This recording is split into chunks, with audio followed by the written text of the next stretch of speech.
dahil sa wakas nakalaya na si Mang Fred at sila'y tuluyang magkakasama na pagkalipas ng ilang taon na magkahiwalay sila. Nagbiro si Eloy sa kanyang ama habang yakap-yakap ito.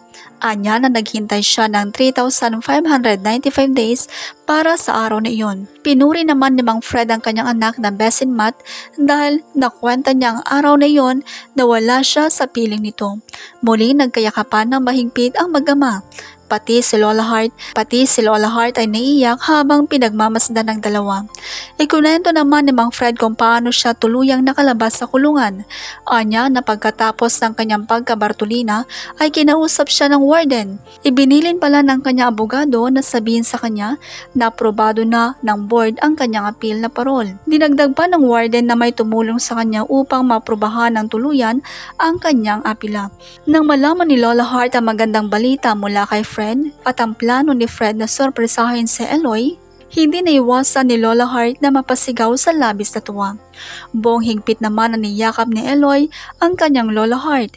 Nang kakain na sana ang tatlo, nakita nilang sumisilip-silip pa si Mang Ben sa may bintana. Napatawa si Lola Hart at inimbitahan na lamang ang mga kaibigan ni Eloy na pumasok sa loob. Ipinagkilala naman ni Eloy ang kanyang mga kaibigan sa kanyang ama. Masayang pinagsaluhan nila lahat ang mga pagkaing inihanda ni Lola Hart. Sa kabilang dako naman, gulat na gulat sa Ali Mards pagkagising dahil nasa loob na siya ng kanilang kwarto. Ang naaalala niya ay nakaidlip siya sa may sala. Kinulit ni Margie ang kanyang anak para sabihin kung paano siya nakapasok roon. Pasikot-sikot namang sinabi ni Pat ang nangyari hanggang sabihin ni Pat na binuhat siya ni Cap Rosales. Nabahala tuloy sa Ali Mards dahil kumain siya ng extra rice kinagabihan. Ipinaalam naman ni Pat sa ina na hindi makakadalo sa celebration sa Ali dahil itinakbo sa hospital ang kanyang boss. Suwesyon naman ni Ali Margie na dalhin na lamang kina Ali ang kanilang handa doon mag-celebrate para makasama nila ito. Sa kabilang banda naman, nagwawala si Lolo Sir dahil gusto nitong hanapin at makita si Hana. Pinakalma siya ni Ali nang sabihin na matanda na sino ito at nasaan siya. Sinagot naman siya ni Ali na siya ay nasa loob ng hospital. Ang kala naman Mr. Hugo na ang kanyang anak na si Hana ang nasa hospital. Sinabi na lamang ni Ali sa matanda na walang masamang nangyari kay Hana. Dahil dito tuluyan ng kumalma si Lolo Sir at nakipagdeal pa sa matanda si Ali na hanapin nila si Hana kapag ininom niya ang kanyang gamot. Kinuha naman ni Lolo Sir ang gamot. Ayon pa kay Lolo Sir na sabihin ni Ali kay Hana na nais na itong makita. Tumango-tango naman ang dalaga. Tuluyan na nga ininom ni Lolo Sir ang gamot. Maluha-luha naman sa Ali na nakikita sa ganoong kalagayan ang kanyang amo. Unti-unti nang kumakalma si Lolo Sir. Pumasok na rin sa loob ng kwarto ng hospital ang doktor ni Mr. Hugo. Pagkatapos ng maging kalmado ni Lolo Sir, ay kinausap siya ni Ali. Naroon na rin sina Mr. Bart at Attorney Jimmy. Tinanong ni Ali si Mr. Hugo kung nakikilala niya mga kaibigan nito.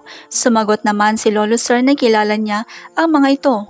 Ngunit sinabihan si Ali na bakit siya kailangang kilalanin ni Mr. Hugo. Napabuntong hininga si Ali sa realisasyon. Tinanong naman ni Mr. Bart kay Doktora kung bakit sila ay naalala ni Mr. Hugo samantalang si Ali ay hindi. Ipinaliwanag naman ng doktora ng dahilan kung bakit nagkaganon.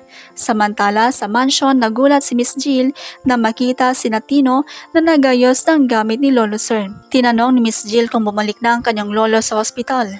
Nagtataka siya kung bakit dahil ang akala niya na discharge na ang kanyang lolo. Nagkatinginan naman ang tatlo dahil hindi nila alam kung paano sasagutin si Miss Jill. Si Tino nagsalita at sinabing si Miss Ali na lamang ang kailangan niyang tanungin. Saka na sila tuluyang umalis. Nadatnan na Attorney Evangelista si Miss Helena no umiinom ng wine. Sinabihan niya itong baka masyadong maaga para mag-celebrate. Inisa-isa ni Attorney Evangelista mga dahilan nito, lalo na't walang proof na merong sakit si Mr. Hugo. Bigla namang merong natanggap na mensahe si Miss Helena. Ipinalam sa kanya ni Miss Jill na bumalik na ang kanyang lolo sa hospital. Confident muling humarap si Miss Helena kay Attorney Evangelista at mataray niya sinabing kung resibo nga ba ang kanyang kailangan, sigurado na makakakuha siya bago pa man magsimula ang meeting. Nagalak naman si Attorney Evangelista sa tinuran ng kanyang kausap.